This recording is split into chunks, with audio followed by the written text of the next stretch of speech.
Today's lecture is on how the International Military Tribunal helped shape Soviet and Jewish Holocaust memories.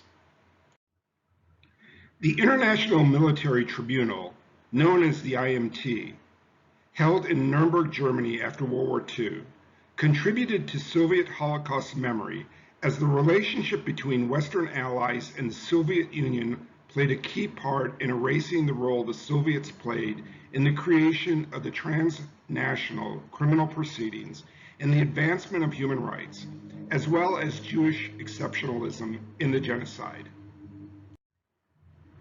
More than anything, it was the beginning of the Cold War and the positioning of nations for world influence in the capitalism versus communism debate that helped skew memories of not only the legal proceedings that tried Nazi war criminals, but also the foundational establishment of international genocide laws by the United Nations.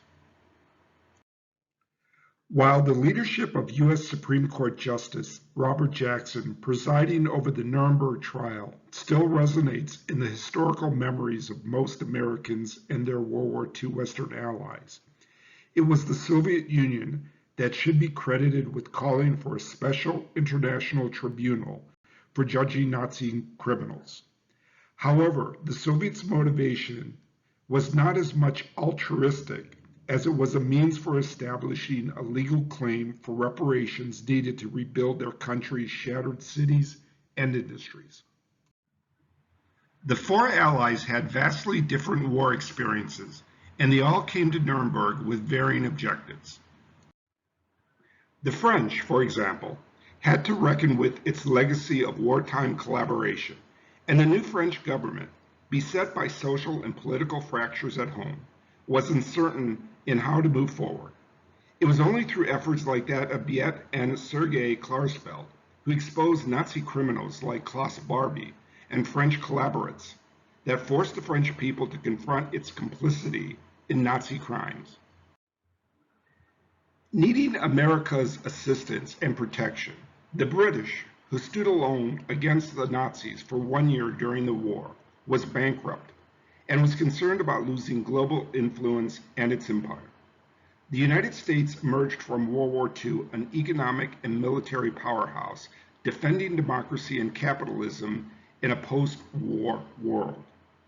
It was these two powers of capitalism that were reluctant to effectively pursue its denazification program or prosecute German industrialists and other Nazi criminals, helping them to curb Soviet infiltration and influence in Western Europe post-war.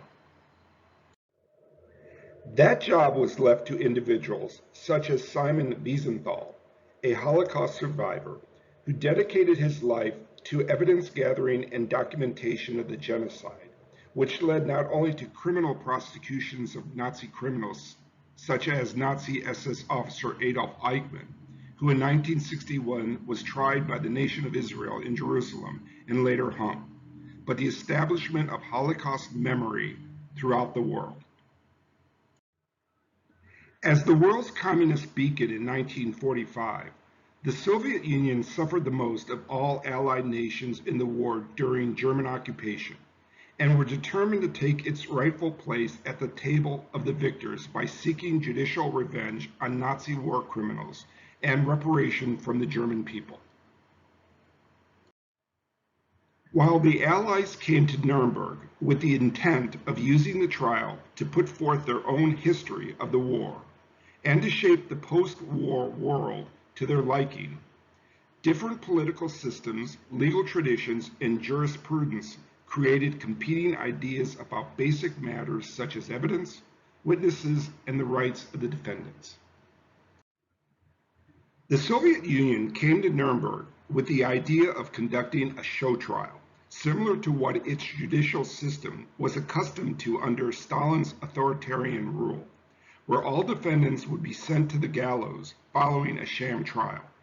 However, to the surprise of the Soviets, a Western-style judicial proceedings at Nuremberg created opportunities to challenge the legitimacy of the proceedings, and defense attorneys representing Nazi war criminals exploited tension between the Western Allies and the Soviets.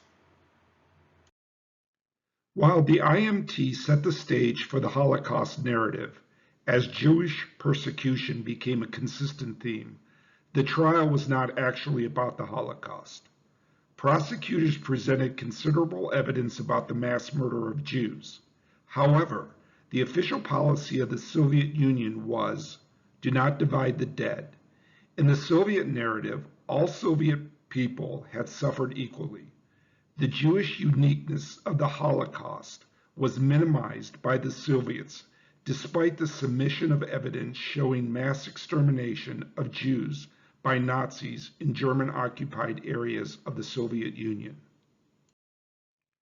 The IMT was held at a time of growing fears of world communism, and the post-war relationship between the US and Soviet Union had already begun to crumble. Even before the verdicts were handed down, the politics of the Cold War gave rise to the myth of the Nuremberg moment, which erased the Soviets' role in bringing the trial to fruition. However, it was the Soviets lobbying to try Nazis that inspired Soviet lawyers to make their mark on international law. While British leaders and some American politicians, such as Henry Morgenthau Jr., favored the summary execution of Nazi leaders, it was the insistence of the Soviets that the IMT was convened.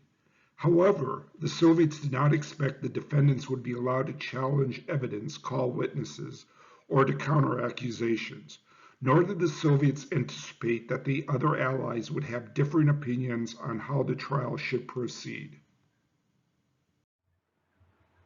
Western judges gave Nazi defendants leeway in denouncing Soviet breaches of international law in open court that exposed the secret protocols of the German-Soviet Non-Aggression Pact of August 1939, in which Nazi and Soviet leaders plotted to divide much of Eastern Europe. The IMT also provided the defendants a platform to expose Soviet involvement in the Katyn massacre of nearly 22,000 Polish military officers and intellectuals in the spring of 1940, while the Soviets wanted to use Nuremberg to create a historical narrative of Soviet heroism and suffering against German treachery and guilt. The Soviet Union found themselves cast as co-conspirators and denied the respect of victory and victimhood. While the Cold War created the mythology of America's pivotal role in establishing international human rights, it minimized the Soviets' role in creating the ideals of the Nuremberg Principles, which is an injustice to history. At the same time, the Soviets' position of collective victimhood among all Soviet citizens did a disservice to historical memory by hiding Jewish exceptionalism in the Holocaust.